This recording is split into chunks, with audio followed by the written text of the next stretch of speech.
विभीषण आगे आयऊ परयु चरण निज नाम सुनायु। विभीषण आकर के और कुंभकर्ण के आगे आए और आगे आके विभीषण चरणों में गिर पड़े भाई के में। जैसे ही विभीषण कुंभकर्ण के पैरों में गिरे, अनुज उठाई हृदय लायो रघुपति भक्त जाने मन भायो।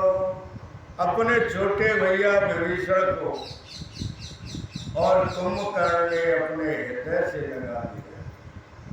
शंकर भगवान कहते हैं कि हे देवी, रघुपति भक्त जान मन भाए। राम जी का भक्त समझ के विभीषण बहुत ही प्रिय लग रहे हैं कुंभकर्ण को। और विभीषण कहने लगे कि तात लात रावण मोहि मारा,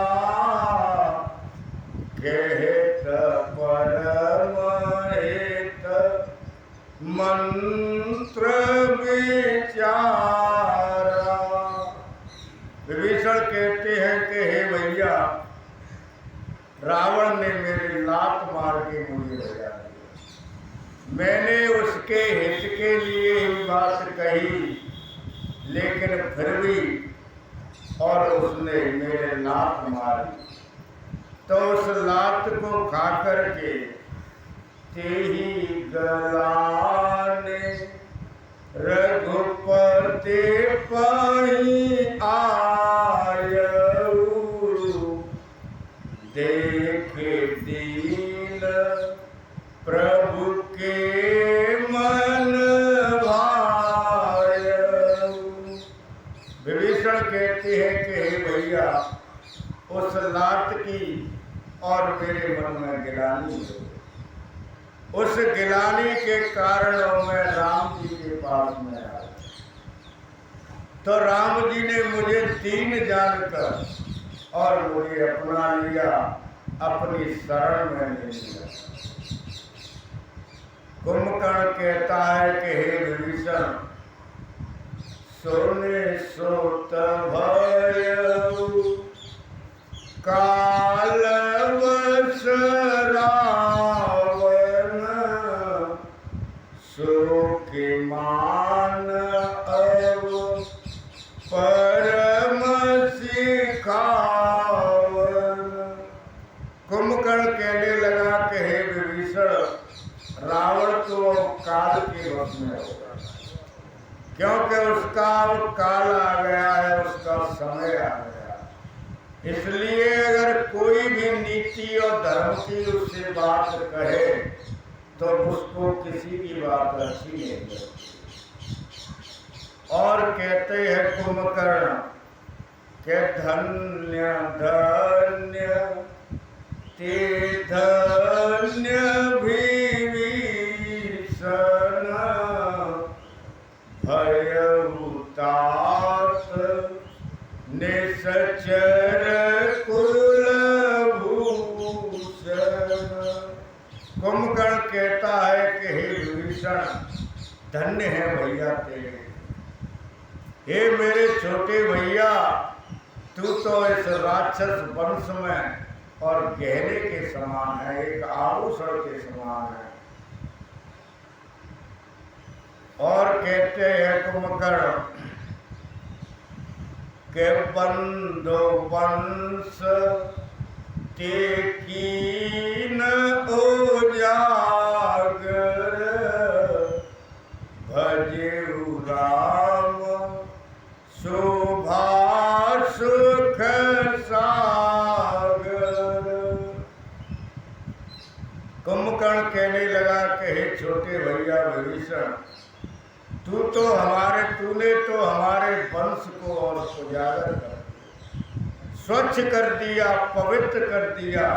क्यों कि वो ही वंश पवित्र होता है कि जिस वंश के अंदर राम भक्त पैदा होते हैं। तो कुंभकर्ण कहता है कि हे भैया, तूने राम की भक्ति तेरे हृदय में जागृत हो गई, धन्य है तेरे लिए, तेरे हमारे वंश की और यश कीर्ति फैला दी। और कहता है कुंभकर्ण कि बचन कर्म मन कपट तजे, भजेउ राम रणधीर, जाहु न निज पर सूझ मोए, भयउ काल वश वीर। कुंभकर्ण कहने लगा कि हे भैया विभीषण, अब तुझको क्या करना है? विभीषण कहने लगे कि भैया बताओ मैं क्या करूं? तो कुंभकर्ण कहते हैं कि वचन कर्म मन, मन से, वचन से और अपने कर्म से, इन तीनों से कपट को बिल्कुल त्याग देना। छल कपट नहीं करना है, बिल्कुल कपट को त्याग करके भजो राम, राम जी की शरण में चला जा। और कुंभकर्ण कहता है कि जाओ निज पर, अब तू यहाँ से जा जल्दी, अब जल्दी चला जा, क्योंकि मुझे हो रहा है नशा, अब मुझे सूझ नहीं रहा है, कुछ मुझे दिख नहीं रहा है। हे मेरे भैया, मैं ही काल के वश में हूं, काल के वशीभूत होकर के अब मुझे अपना पराया नहीं दिख रहा है, अब तू मेरे सामने से और हटा। शंकर भगवान कहते हैं कि हे देवी, अपने भाई की बात सुन करके और विभीषण राम जी के पास में आ गया।